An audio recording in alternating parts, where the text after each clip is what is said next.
যার উপরে মহান আল্লাহ রাজি, তার দুনিয়ার অস্থায়ী হায়াত শেষ হয়, মৃত্যু দরজা দিয়ে তার আল্লাহর মেহমান হিসেবে আল্লাহর কাছে যাত্রা শুরু হয়। তার বরযোগটা বড় সুন্দর হয়, কবর বড় সুন্দর হয়, তার কবর জান্নাতের বাগান হয়, আখিরাতে তার হিসাব নিকাশ আসান হয়। দুনিয়ার সংক্ষিপ্ত হায়াতে আল্লাহরে খুশি করার কারণে আল্লাহ তাআলা এই বান্দাটাকে মেহমান বানায়া জান্নাতের ভেতরে নিজে মেজবান হইয়া বান্দাকে আল্লাহ কাছে নিয়ে নেয়।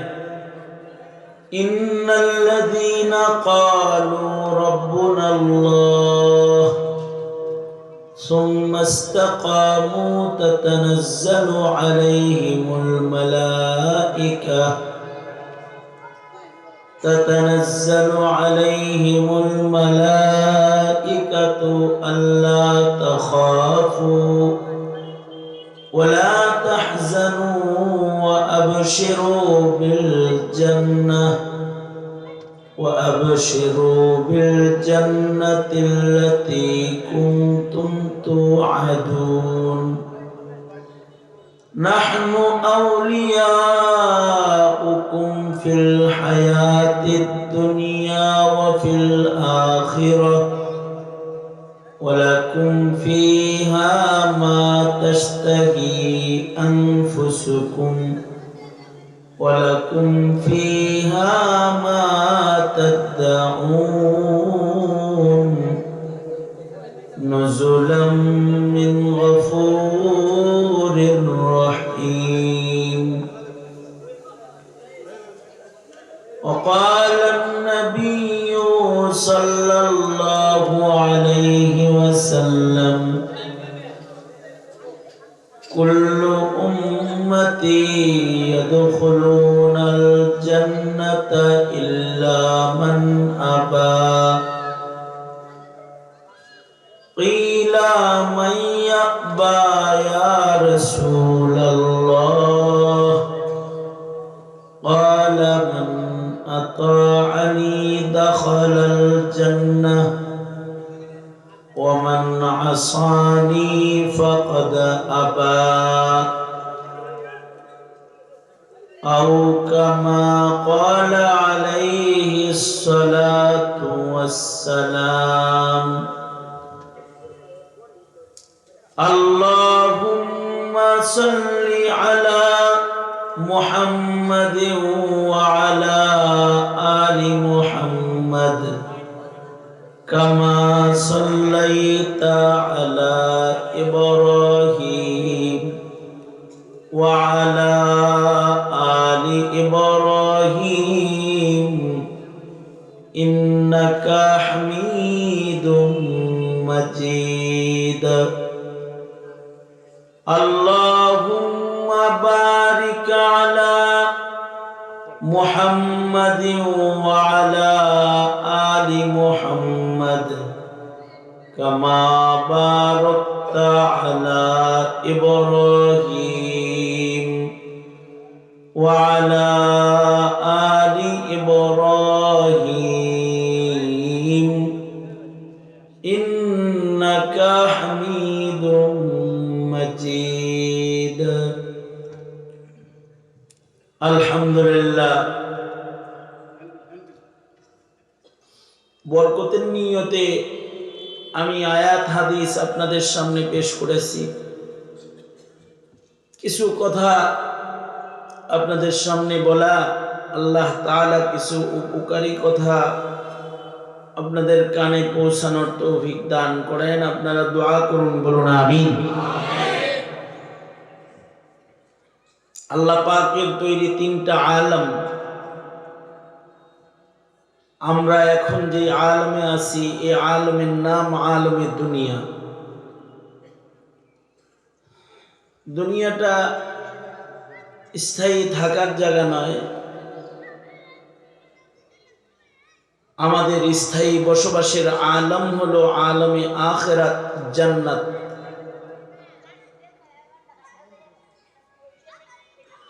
আলমে দুনিয়া এবং আলমে আখিরাতের মাঝখানে আরেকটা আলম আছে, হদ্দে ফাসিল। এই দুই আলমের, ওই আলমের নাম হইল আলমে বরজখ। আলমে দুনিয়ার মেহনত যেমন হয়, দুনিয়ায় মানুষের কর্মকাণ্ড যেমন হয়, তার আলমে বরজখ এবং আলমে আখিরাত তেমন হয়।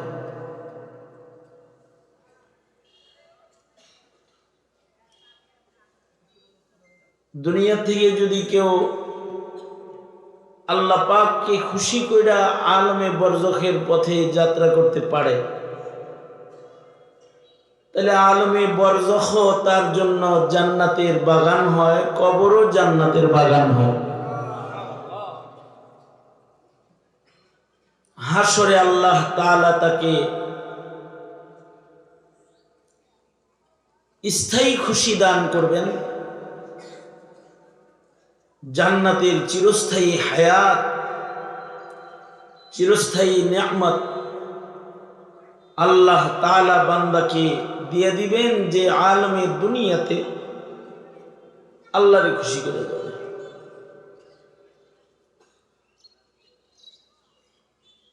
আল্লাহরে সবাই খুশি করে না, সবার নজর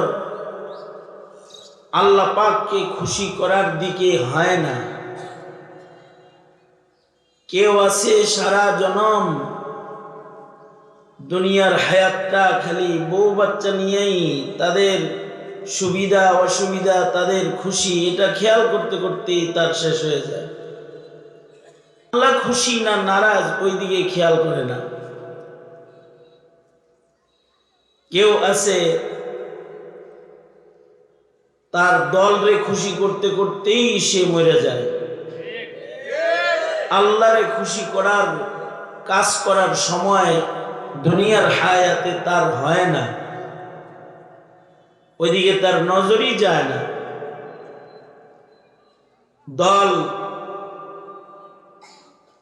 দলকে খুশি করার জন্য সব করে, সময় ব্যয় করে, অর্থ ব্যয় করে, রক্ত দেয়, প্রয়োজনে জীবন দেয়, জেল জুলুম বরদাস্ত করে, রাজনীতি করতে গিয়ে, দল করতে গিয়ে, দলকে খুশি করতে গিয়ে। আল্লাহরে খুশি করার জন্যে নামাজ পড়া, কোরআন পড়া, জিকির করা, ওয়াজ শোনা, ধর্মের কাজ করা, এগুলো করার সময়ই সে পায় না। দলরে খুশি করার জন্য নিজে এতটাই গাফিল হয় যে দলরে খুশি করতে গিয়ে জালেমও হয়। দলের অধিকার প্রতিষ্ঠা করার জন্য, দলকে বিজয়ী করার জন্য হেলমেট পরে সে গোলাগুলির মাঠে নেমে যায়, সে নিজেই পুলিশ আর্মি হয়ে যায়, ধারালো অস্ত্র সহ রাজপথে মহড়াদারি করার ভয়ঙ্কর কাজে সে নিয়োজিত হয়ে যায়।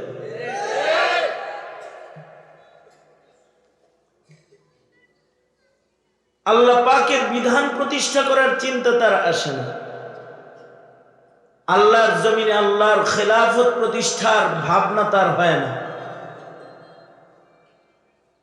এভাবেই এক সময় তার বিদায়ী ঘন্টা বেজে যায়, আল্লাহ তার উপরে অসন্তুষ্ট থেকে যায়, তার বরজখটা দোজখের খণ্ড হয়ে যায়, আখিরাতেও সে দোজখী হিসেবে গণিত হয়ে যায়। কেউ আছে এই দুনিয়ার হায়াতে নকল সরকার যেটা অস্থায়ী কয়েকদিনের জন্য আসে, তারে খুশি করার জন্য পাগল হয়। এই সরকারে যে সরকার বানায় তার কথা মনে থাকে না। তার সরকারের 5 গোলাম আমলার খাতায় নাম লেখায়, কিন্তু আল্লাহর বান্দার খাতায় নাম লেখানোর ধান্দা তার হয় না। সরকারের খুশি করার জন্য গুম করতে হইলে গুম করে ফেলায়, খুন করতে হইলে খুন করে ফেলায়, নেককারদের রক্ত দিয়া জমিন লাল করার প্রয়োজন হলে তাও করে সরকারের খুশি করার জন্য। সরকারের হুকুমে নির্দোষ মানুষদেরকে গ্রেফতার করে, এদেশের আলেমদেরকে গ্রেফতার করেছে সরকারি আমলারা সরকারের খুশি করার জন্য। যেমন আল্লামা মামুনুল হক সাহেবের নামে মামলা হইল মানিব্যাগ চুরির মামলা, আর আমার নামে মামলা হইল বাইতুল মোকাররমের উত্তর গেটে ককটেল মারার মামলা। ককটেল চোখেই দেখি নেই, যেই তারিখে মামলা ওই তারিখে বাইতুল মোকাররম নয়, আমি ওই দিন বরিশাল। পুলিশে বললাম, এই যে দেখেন আমি তো বরিশাল, মামলা হইল কেন? উপরের নির্দেশ হয়েছে।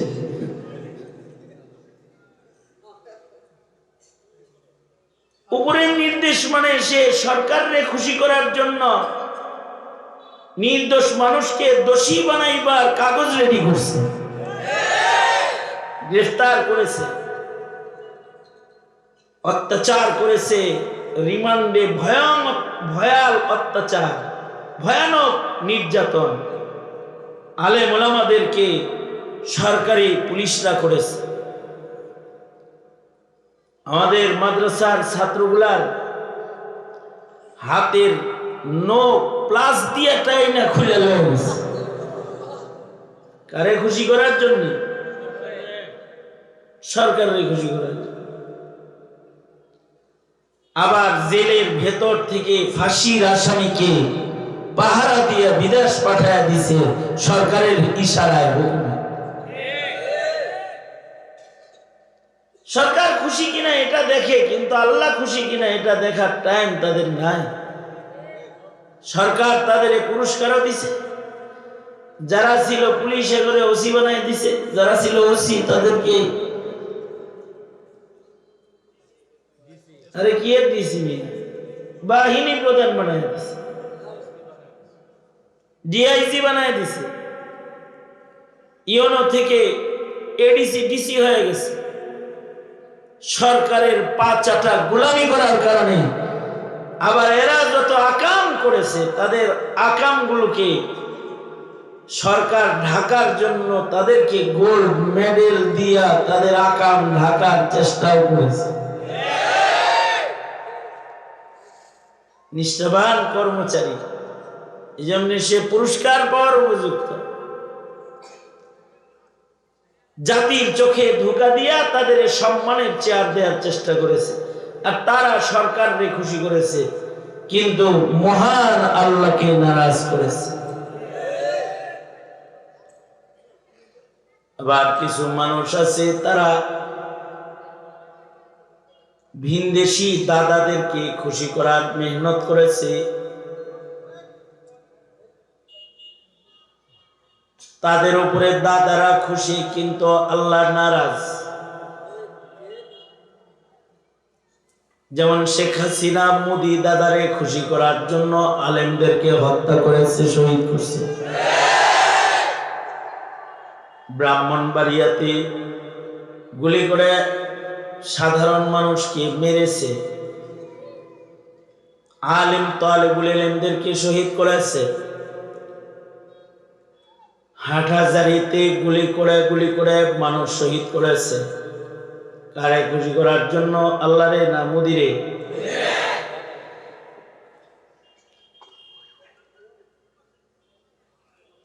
স্বাধীনতার পর থেকে এ পর্যন্ত মোদি বিরোধী আন্দোলনে যেভাবে আলেম গ্রেফতার করা হয়েছে, এমনটি ইতিহাসের পাতায় স্বাধীনতার আগেও ভারতবর্ষে তালাশ করে পাওয়া যায় না। ঘৃণ্য কায়দায় আলেমদেরকে গ্রেফতার করেছে, হাজার হাজার আলেমকে মামলা দিয়ে হয়রান পেরেশান করেছে। কারে খুশি করার জন্যে? মোদিরে খুশি করার জন্য, ইন্ডিয়ারে খুশি করার জন্য।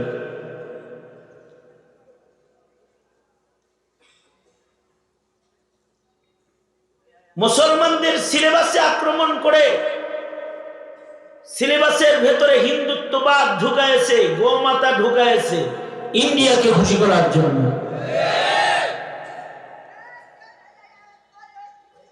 আলেমদের উপর অত্যাচার করে কাদিয়ানীদের সহযোগিতা করেছে, খ্রিস্টান মিশনারিদের সহযোগিতা করেছে, আর নেককারদের উপরে অত্যাচার করেছে ভিনদেশী প্রভুদেরকে খুশি করার জন্য।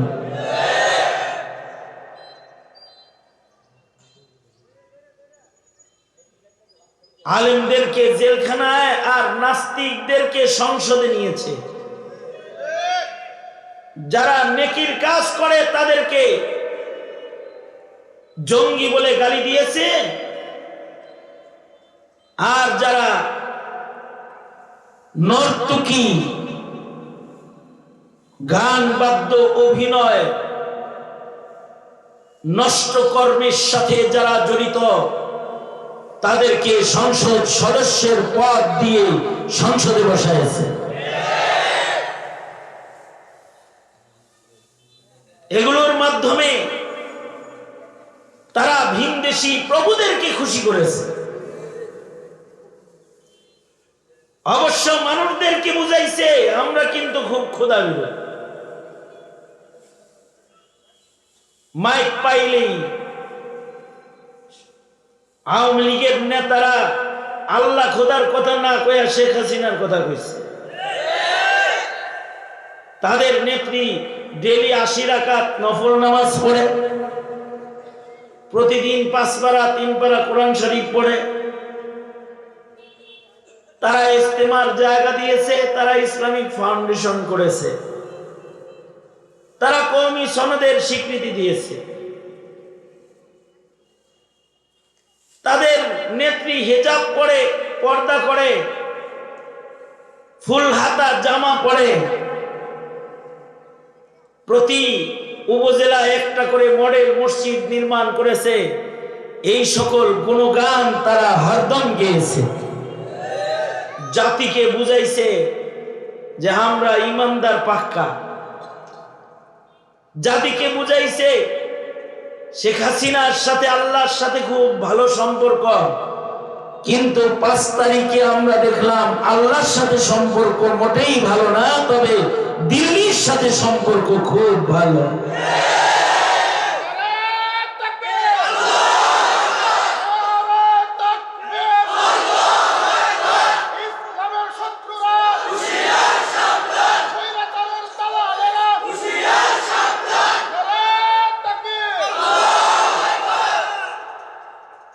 এইগুলো করে দিল্লিরে খুশি করেছে, কিন্তু জমিনে কিছু মানুষ আছে তাদের উপরে মহান আল্লাহ খুশি। তাদের উপরে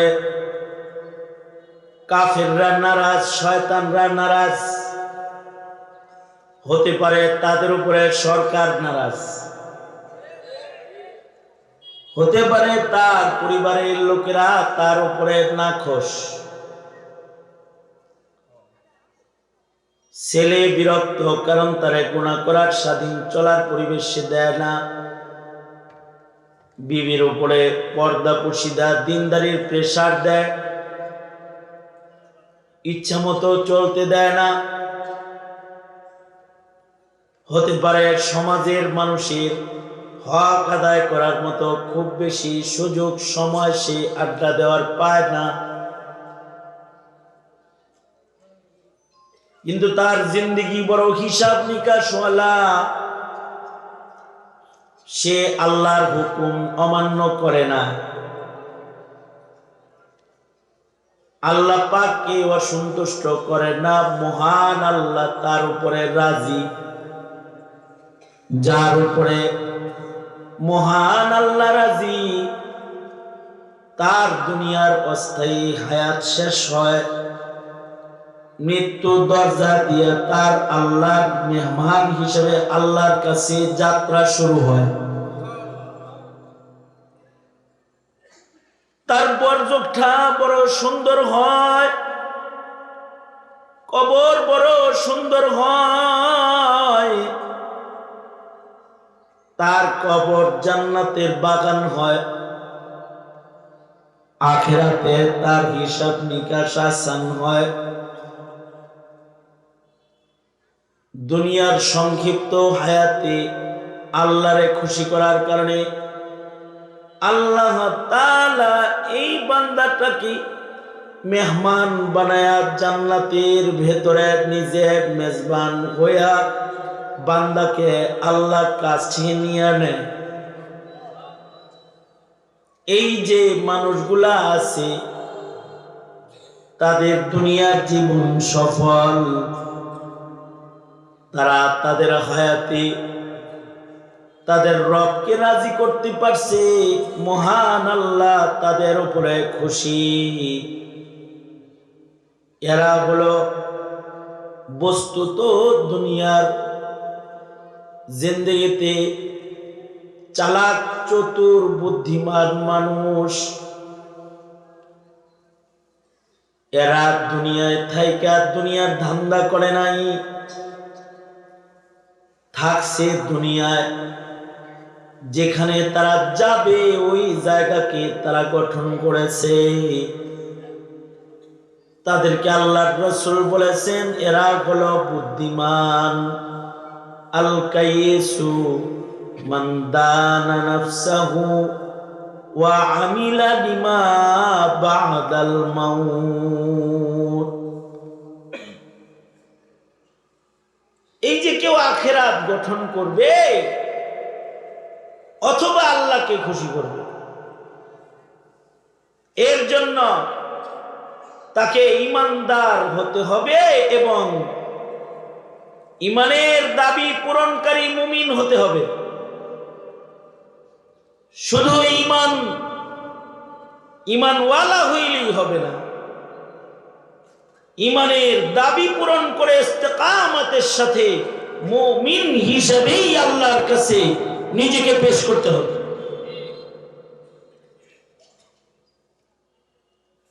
অনেকে মনে করে ঈমানের ঘরে জন্মাইলেই বুঝি জান্নাত পর্যন্ত পৌঁছে যাওয়া যায়। মুসলিম ঘরে জন্মাইছে, মেহনতের দরকার নাই, এমনি সে জান্নাতে চলে যাবে, এরকম ধান্দা করে অনেকে বসে থাকে। আল্লাহর রাসূল বলেছেন এরা বুদ্ধিমান নয়, এরা কল্পনার রাজ্যে বসবাস করে। জান্নাত এত সস্তা জিনিসের নাম নয়। हर गफलत ये तेरी हस्ती नहीं, देखे जन्नत इस कदर सस्ती नहीं। हर गफलत ये तेरी हस्ती नहीं, देखे जन्नत इस कदर सस्ती नहीं। राह गुजर दुनिया ये बस्ती नहीं, जाए ऐशो इशरतो मस्ती नहीं, जाए ऐशो इशरतो मस्ती नहीं। দুনিয়ার হায়াত অথবা দুনিয়ার জিন্দেগি এটা মানুষের রং তামাশার জন্য না, নিজের মনে যা চায় তা করার জন্য না। দুনিয়ার জিন্দেগি হলো মানুষের আল্লাহর গোলামি করার জন্য। দুনিয়ার জিন্দেগি হলো জান্নাতের সরসামান অর্জনের জন্য, মাজরাতুল আখিরাহ। কারণ দুনিয়া এটা তো যাইতাছে, আখিরাত আইতেছে। আর দুনিয়া মুদবিরাতুন ওয়াল আখিরাতু মুকবিলাতুন। আল্লাহর রাসূল বলেন দুনিয়া হলো পিছনে যাইতেছে আর আখিরাত আমার কাছে আসতেছে। তার মানে দুনিয়া থেকে আমরা আখিরাতের দিকে যাইতাছি। জন্মের মাধ্যমে দুনিয়ায় আসছি, এবার দিন যাইতেছি, আখিরাতের দিকে আমাদের পথ চলা হইতেছে, আর দুনিয়া পিছনে পড়তেছে। আর দুনিয়া মুদবিরাতুন, দুনিয়া আমাদের পেছনে পড়তেছে, আর আমাদের সামনে যেটা আসতেছে সেটা হলো ওয়াল আখিরাতু মুকবিলাতুন। আখিরাত আমাদের সামনে আসতেছে। আল্লাহর রাসূল বলেন তোমরা দুনিয়ার হয়েও না, তোমরা আখিরাতের হয়ে যাও। কুনু মিন আবনাইল আখিরাহ। আর আল্লাহর রাসূল বলেন তোমরা দুনিয়া পিছনে রেখে যাইতেছো, তাই দুনিয়া বানানোর ধান্দা না কইরা কুনু মিন আবনাইল আখিরাহ, তোমরা আখিরাত বানাও, আখিরাতকে আপন বানাও। যারা আখিরাতকে বানাইবা তারা সফল হয়ে যাইবা। কারণ ওয়াল আখিরাতু খায়রু ওয়া আবকা। আখিরাত দুনিয়ার চাইতে উত্তম। আখিরাতটা হলো স্থায়ী, দুনিয়াটা হলো অস্থায়ী। দুনিয়ার ইজ্জত অস্থায়ী, আখিরাতের ইজ্জত স্থায়ী। দুনিয়ার টাকা পয়সা ধন দৌলত গাড়ি বাড়ি অস্থায়ী, আখিরাত হলো স্থায়ী। আখিরাত যে কামাই করলো এটা আর কখনো তার কাছ থেকে যাবে না। খালিদিনা ফিহা লা ইয়াবগুনা আনহা হিওয়ালা। দুনিয়ার ধন দৌলত কিছুদিন মানুষের হাতে থাকে, এরপরে অন্যের কাছে যায় না। দুনিয়ার জিন্দেগিতে সব আশা পুরা হয় না। দুনিয়ার জিন্দেগিতে স্থায়ী ভাবে থাকা যায় না, মুসাফির খানার মতো। আখিরাত, আখিরাতের জিন্দেগিতে যা দখলে আসবে এটা কোনোদিন শেষ হবে না। আল্লাহু আকবার জোরে করে বলো। শেষ হইত না এটা। যৌবনও কোনোদিন হারাইব না, সুস্থতা কোনোদিন নষ্ট হইব না, রাজত্ব কোনোদিন যাইব না দুনিয়ার রাজত্বের মতো। দুনিয়ার রাজত্ব টিকে না, হাসিনারটাও টিকে নাই। জান্নাতের রাজত্ব কেউ নিতে পারবে না। দুনিয়ার রাজত্ব তো ছোট, জান্নাতের আখিরাতের রাজত্ব ছোট না, এটা অনেক বড়। এটা সবচেয়ে ছোট রাজত্ব যেটা, সেটা হবে এমন পৃথিবীর 10 পৃথিবীর সমান। জোরে বলেন আল্লাহু আকবার। আরো জোরে আওয়াজ করে বলেন আল্লাহু আকবার, জোরে করে বলেন। ওইখানে একবার ঢুকলে ওখান থেকে কেউ দাওয়া দিয়ে বাইর করতে পারবে না, ওখান থেকে হেলিকপ্টার দিয়ে পালাইতে হবে। ওখানে খানা পিনা আমারটা আর একজনে খাবে না। এখানে তো ইচ্ছা করছিল দুপুর বেলায় সুন্দর একটা খানা খাইব, মাছ গোস আন্ডা মাছ খান্ডা পাকাইছিল। খাওয়ার মতো সুযোগ হয়নি। রাঁধছে নিজে খাইতে, ছাত্ররা খায়া ফেলাইছে।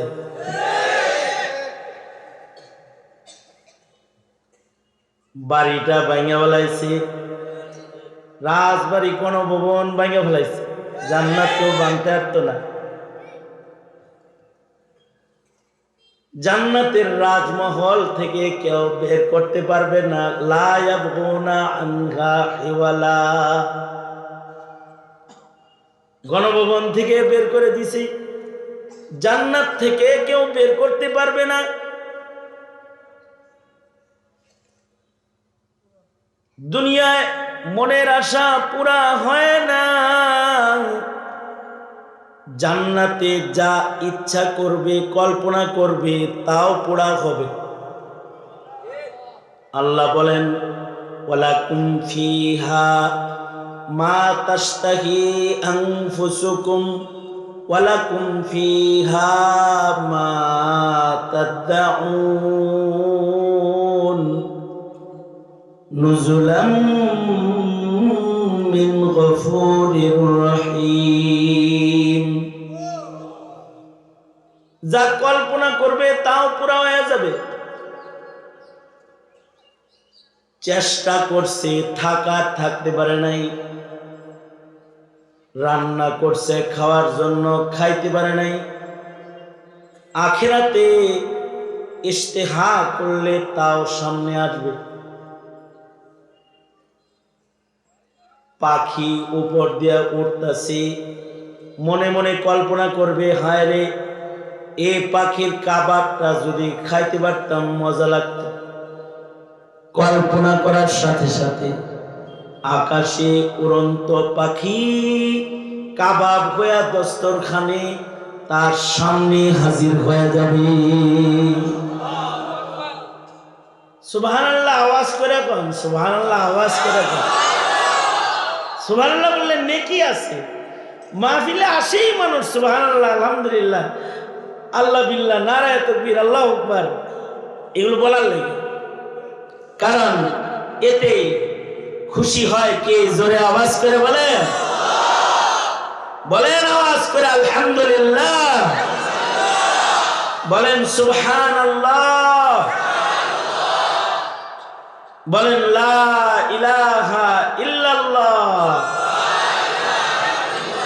লা ইলাহা ইল্লাল্লাহ বললে জান্নাত পাওয়া যাবে। লা ইলাহা ইল্লাল্লাহ মানে হলো আমার রবকে। আরো জোরে, আমার রবকে জোরে আওয়াজ করে বলেন, লা ইলাহা ইল্লাল্লাহ। আল্লাহ ছাড়া আর কোনো মাবুদ নাই, নাই কোনো মাবুদ, একজন, তিনি কে? এই কথাটা যারা বলবে, ইন্নাল্লাযীনা ক্বালু রাব্বুনাল্লাহ, ইন্নাল্লাযীনা ক্বালু রাব্বুনাল্লাহ, যারা বলবে, নিশ্চয়ই যারা বলবে আমার রব কে, নিশ্চয়ই আমার রব কে, জোরে বলেন। রবের সবাই ডাক দেন ইয়া আল্লাহ, আরো জোরে করে ডাক দেন ইয়া আল্লাহ।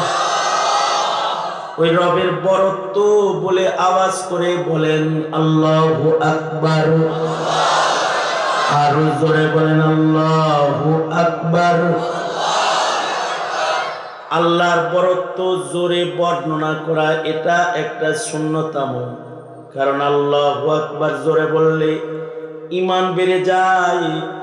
আল্লাহু আকবার জোরে বললে দুশমন ভয় পায়। আল্লাহু আকবার জোরে বললে জমিনে ইসলামের প্রভাব পড়ে যায়। আল্লাহু আকবার জোরে বললে শয়তান দৌড়ে পালায়া যায়।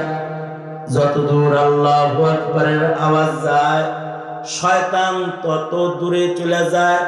সুতরাং আল্লাহরে খুশি করতে, জমিনে আল্লাহর নামের প্রভাব ফেলতে ঈমান বৃদ্ধি করতে এবং শয়তান তাড়াইতে 3 দিনের শ্রেষ্ঠ আওয়াজে চিৎকার করে সবাই বলেন আল্লাহু আকবার।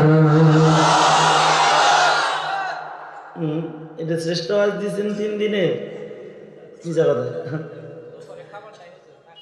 না খায় বসে হয়েছে। না খায় তো আওয়াজ ভালো হয়, খাইলে আওয়াজ দেওয়া কষ্ট। জোরে আওয়াজ করে বলেন আল্লাহু আকবার। 16 বছর পরে এরকম আজাদির সাথে আল্লাহু আকবার কইতাছেন, এটা আল্লাহর নিয়ামত। এই নিয়ামতের শুকরিয়া যত আদায় হবে তত বাংলাদেশ থেকে দিল্লির দাস তাড়ানো খালি না, দিল্লির লাল কেল্লায় কালেমার পতাকা উড়ানো যাবে। সুতরাং খুশি করব কাকে? জোরে আওয়াজ করে বলেন, কারণ আমাদের রবকে।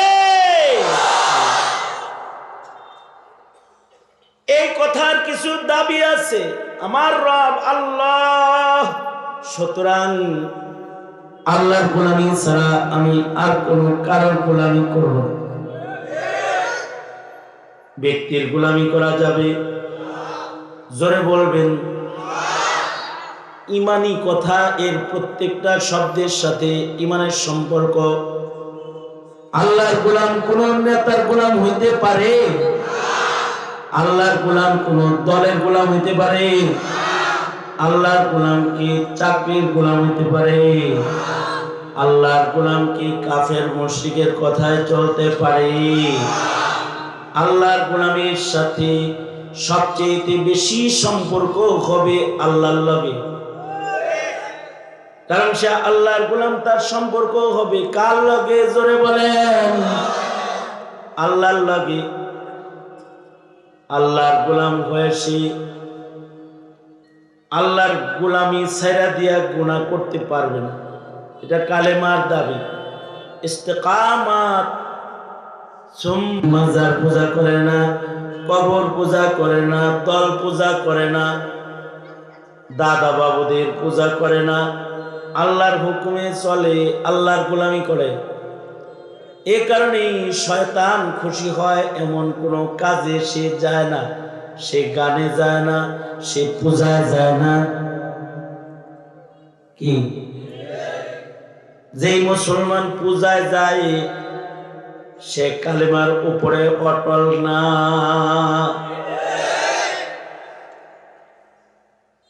শেখ হাসিনা চেষ্টা করেছে কালেমার অটলতা ভাঙতে। এ কারণেই মসজিদ বানাইছে, কিন্তু জামাতের সাথে কাউরে নামাজ পড়তে কয়নি, কিন্তু মন্দিরে যাওয়ার উৎসাহ দিয়ে বলেছে ধর্ম যার যার, উৎসব সবার। সবাই রে মন্দিরে যেতে কয়, এরা কিন্তু কয় নাই এই হিন্দুরা আমি সব উপজেলায় মসজিদ বানাইছি, তুই আম করল, সুতরাং আমার মসজিদে তোরাও যাই, শুক্রবারে নামাজ পড়িস, চিন্নি খাইস। এই কথা বলছে? এই কথা কেন বলছে? এই কথা বলছে? হিন্দু করে মসজিদে যাইতে বলছে, কিন্তু মুসলমানদেরকে কি পূজায় যাইতে বলছে না?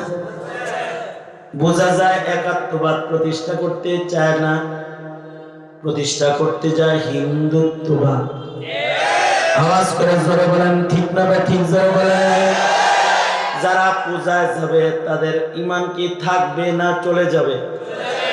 তারা কি কালিমার উপরে অটল রইল না কালিমার আদর্শ ভাঙলো?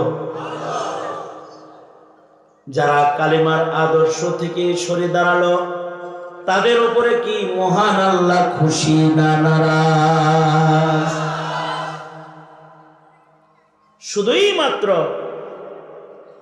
কেউ যদি বহুত্ববাদ বর্জনকারী হয় তার উপরেও আল্লাহ এত খুশি হয় যে আল্লাহ তাআলা তার জিম্মাদার হয়ে যায়। যেমন আসহাবে কাহাফ, আসহাবে কাহাফের 7 যুবক, এদের পূজা ভাল লাগে না, ব্যাস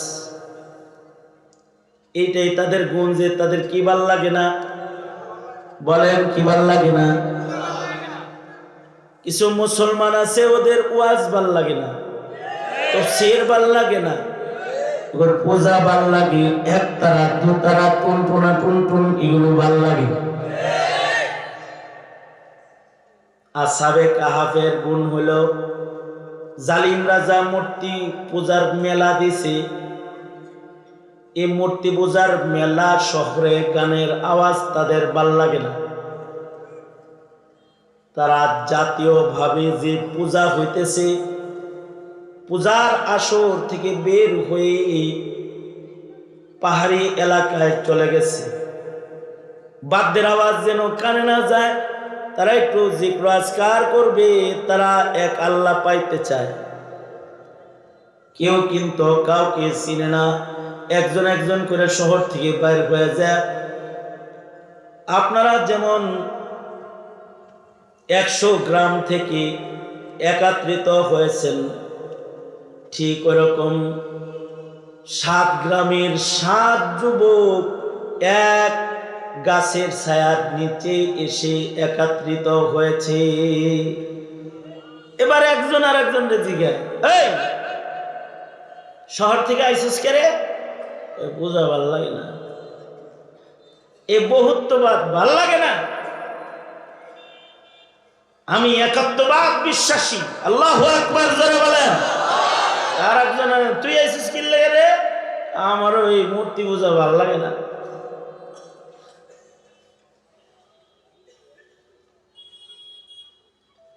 বাংলাদেশের আপামর ছাত্র জনতা ওরা 5 তারিখে দেখায় দিছে ওরা একাত্মবাদ বিশ্বাসী, এক আল্লাহর গোলাম। ওদেরও মূর্তি ভাল লাগে না। 24 ঘন্টার ভেতরে হাসিনা যত মূর্তি বানিয়েছিল সব মূর্তি ভেঙ্গে মূর্তির উপরে পেশাব করেছে।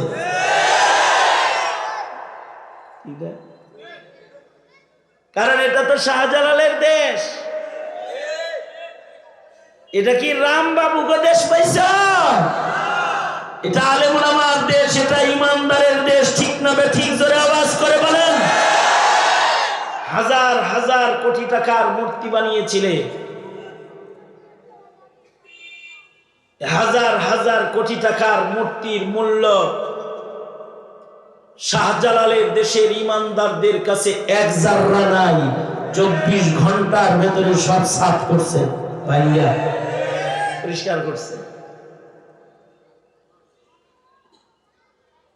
মূর্তির প্রতি ঘৃণার ইমান, বহুত্ববাদের প্রতি ঘৃণার ইমান, এতটুকুন ইস্তেকামত আল্লাহর কাছে অনেক দামি, যেটা আসহাবে কাহাফের ভেতরে ছিল। এর 7 জন, এদের মূর্তি পূজা ভাল লাগে না, এক জায়গায় হয়েছে। এবার 7 জনে মিলা কয় বয়ে থাকবো গাছতলায় কতক্ষণ, যতক্ষণ পূজা চলে চল যাই, আমরা একটু ঘুমাই গে। ঘুমানোর লেগে গুহার দিকে যাইতেছে। এই 7 জনের পিছে পিছে শহর থেকে একটা কুকুরও বের হয়ে আসছে। 7 জন যায়, কুকুর পিছে পিছে যায়। 7 জনের দুশ্চিন্তা, পালায়া আইলাম নিরিবিলি থাকতে, কুত্তায় যদি কেউ কেউ করে তাহলে আমরা জালিম রাজার কাছে ধরা খাই যাব। 7 জনে মিলা কুত্তারে তাড়ায়, যা সর সর, তুই আইস না, তুই আইস না। ওরা কুকুরে তাড়ায়, কিন্তু কুকুর করে ছাড়ে না। ওরা যেদিকে যায় কুকুর ওই দিকে যায়। 7 জনে মিলা কুকুরে দিছে ধাওয়া। আল্লাহর কুদরতে কুকুরের জবান খুলে গেছে। কুকুর বলে, দাওয়াজ কেড়ে, তোর পূজা ভাল লাগে না, আমারও পূজা ভাল লাগে না, তাই তোর লগে আইছি। এরকম করস কেন আমার লাগে? জোরে আওয়াজ করে বলেন আল্লাহু আকবার। আল্লাহ তাআলা বলেন, ওয়া কালবুহুম, এই মানুষগুলার আকীদা যেমন কুকুরটার আকীদা তেমন। এই 7 জন যেমন ইমানদার, কুকুরটাও ইমানদার। কুকুরের জবান খুলে গেছে, কুকুর কথা বলে। তারাইস না আমারে লগে ল ডিস্টার্ব দিব না, আমি তোর পাহারা দিব, ডিস্টার্ব দিব না তো করে কুকুরের সাথে লয়ে লইছি। বলেন তো কুকুরের কথা বলাইলো কে? আল্লাহর কুদরতে কুত্তারে কথা বলানো এটা আল্লাহর জন্য সম্ভব না অসম্ভব? আল্লাহর রাসূলের সাথে উট কথা বলেছে। শিকায়াতুল জামাল হাদিস, উট যে নবীর লগে কথা বলল, উটকে কথা বলাইলো কে? পারে কি পারে না? আল্লাহর রাসূলের সাথে হরিণী কথা বলেছে। হরিণী, আল্লাহর নবী হরিণীর কথা শুনে হরিণীর জামিন হয়ে আল্লাহর রাসূল বসে রয়েছে। হরিণীকে বাচ্চাদেরকে দুধ খাওয়ানোর জন্য ছুটি দিয়ে দিচ্ছে। হরিণীর সাথে আল্লাহর নবী কথা বললেন। হরিণকে দোস্তের সাথে কথা বলাইলো কে? সাহাবী হযরত সফিনা, শুআবুল ঈমানের বর্ণনা। এক সাহাবীর নাম সফিনা। আরবের মানুষ তেমন সাঁতার জানে না, কারণ মরু অঞ্চলে তাদের বসবাস, পানির লগে দেখা হয় না। তো হযরত সফিনা নৌকা ভ্রমণে গেছে, সাগরের ভেতরে জাহাজ ডুবে গেছে। কিন্তু হযরত সফিনা বাইহাকী রাহমাতুল্লাহ আলাইহি শুআবুল ঈমানে এনেছেন। হযরত সফিনা কিছু কিছু সাঁতার জানতেন। তিনি জাহাজের একটা তক্তা দইরা সাঁতরাইতেছে। সাঁতরাইতে সাগরের মাঝখান থেকে হযরত সফিনাকে মহান আল্লাহ বাঁচায় দিছে। কারণ বাঁচানোর মালিক কে? আরো জোরে বলেন কি? জীবন মরণ কার? আল্লাহর। হায়াত দিছেন আল্লাহ, মৃত্যু দিবেন আল্লাহ। যার মৃত্যু যখন লিখেছেন তখন তার মরণ হবে, আগেও হবে না, পরেও হবে না। ইদা জাআ আজালুহুম লা ইস্তাখিরুনা সাআতাও ওয়া লা ইস্তাকদিমুন। মরণ নির্ধারণকারী আল্লাহ।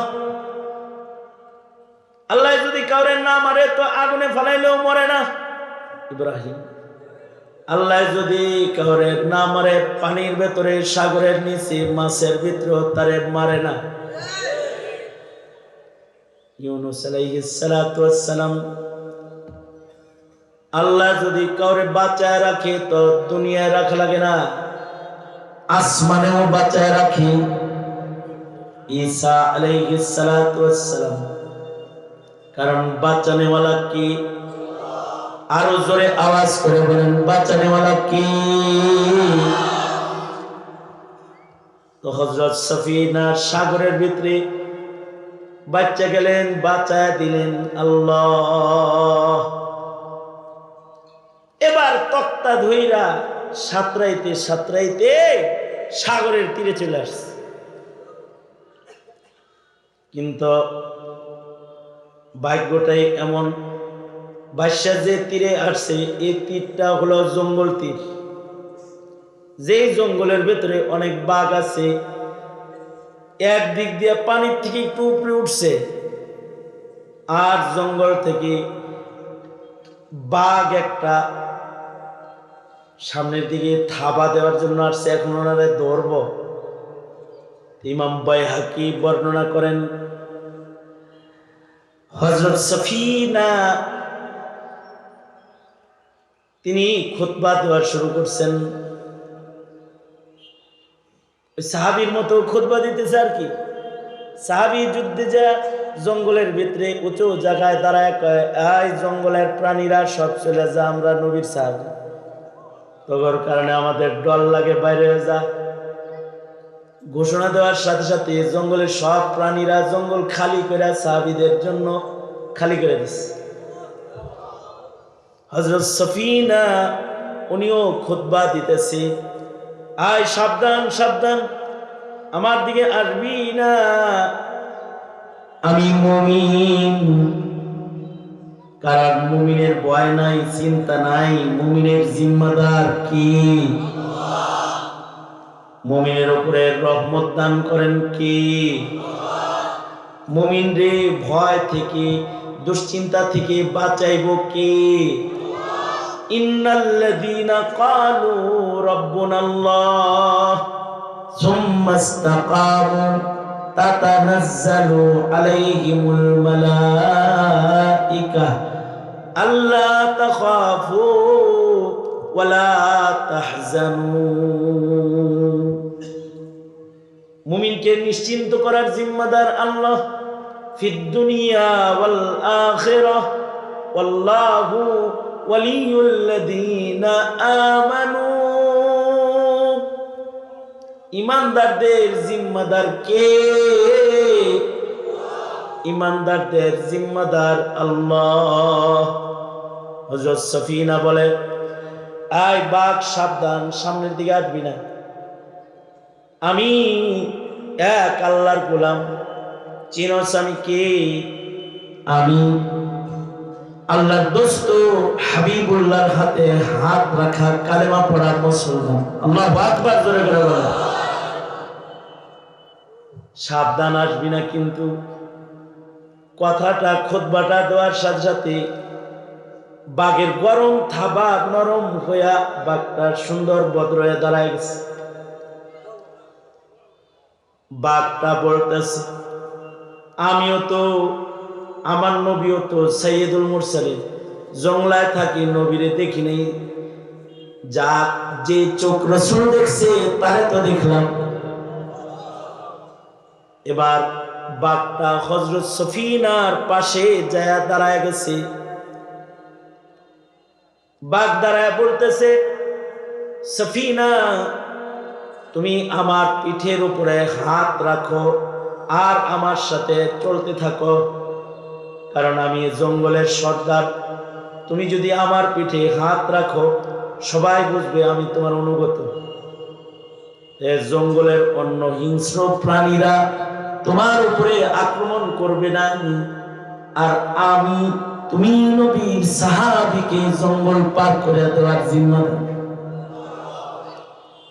বাঘ পাহারা দিয়া হযরত সফিনাকে গোটা জঙ্গল পার করে জনবসতি এলাকা পর্যন্ত আগায় দিয়েছে। এবার বাঘ ইশারা দিয়ে কয়, যাও গা, ওই যে মানুষ আছে এখানে, তোমার আর চিন্তা নাই, চলে যাও। হযরত সফিনা যাইতেছিল, বাঘ হযরত সফিনার দিকে তাকায় তাকায় কাঁদতেছিল, বুঝাইতেছিল, তুই নবীর সাহাবী, তোরে দেখলাম, তোর বিয়োগ জ্বালায় আল্লাহ আল্লাহর রাসূলের মহব্বতে কাঁদলাম। বাঘ কাঁদতেছিল।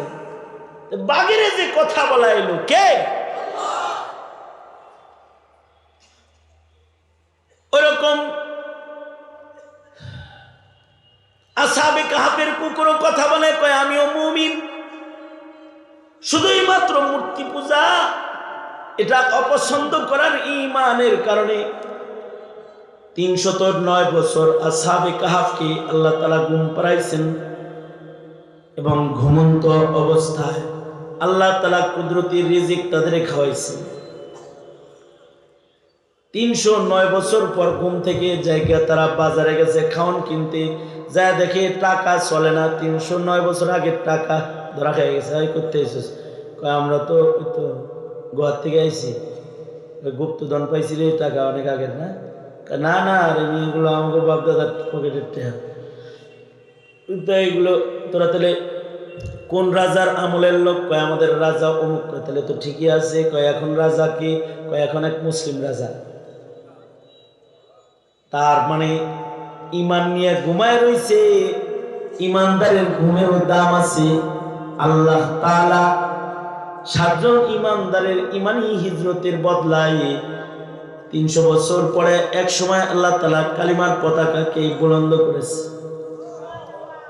7 জন মুমিনের ত্যাগ আর কুরবানির কারণে যদি 300 বছর পরে ইসলামের হুকুমত হয়, আর আসহাবে কাহাফের জাগ্রত হওয়া দেখে যদি গোটা শহরের মানুষ মুসলমান হয়, তাহলে মনে রাখবি মুমিনের ঘুমের দাম আছে, শাপলা চত্বরে আলেমের রক্তের বুঝি দাম নাই। এই জমিনে মুসলমানের রক্ত আছে। নাস্তিকের দালালরা এদেশে ভিন্ন স্বপ্ন দেখো না, ভিন্ন স্বপ্ন দেখলে শাহজালালের সন্তানরা ভিনদেশি দালালদেরকে দেশে জায়গা দেয় না।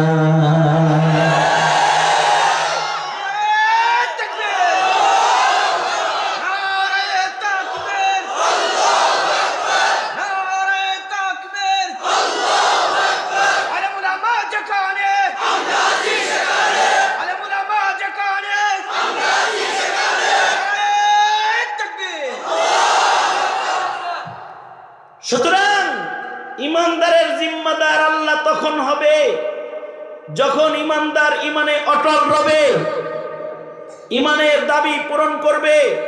সুতরাং এহে ইমানদারের কাফেলা, ইমানের দাবি পূরণ করতে, ইবাদত করতে, বন্দিগি করতে, রমজানের গোলামি করতে, ইমানের দাবি পূরণ করে দাওয়াত ও তাবলীগ করতে, ইমানের দাবি পূরণ করতে যুদ্ধের ময়দানে জিহাদ করে নিজেকে শহীদ করতে প্রস্তুত রাখবেন তো ইনশাআল্লাহ। যদি এই প্রস্তুতি রয় তাহলে আল্লাহর ওয়াদা আছে, একদিক দিয়ে আমাদের দুনিয়ার হায়াত শেষ হবে, আরেক দিক দিয়ে আমাদের দুখুলে জান্নাত হবে। আল্লাহ হবে মেজবান, আমরা হব আল্লাহর মেহমান। সুতরাং এদেশের উলামায়ে কেরাম যদি ডাক দেয়, আসো শাহাদাতের দস্তরখানে আসো, কাদিয়ানীকে কাফের ঘোষণা করতে হবে, নাস্তিকদের বিচার কায়েম করতে হবে, বেরিয়ে পড়তে রাজি আছেন তো ইনশাআল্লাহ? কাফন পরে রাজপথে দাঁড়াতে তৈয়ার আছেন তো ইনশাআল্লাহ? বলুন তো কাদিয়ানীরা কি মুসলমান না কাফের? আরে ইমানের আওয়াজে চিৎকার করে বলেন, মুসলমান না কাফের?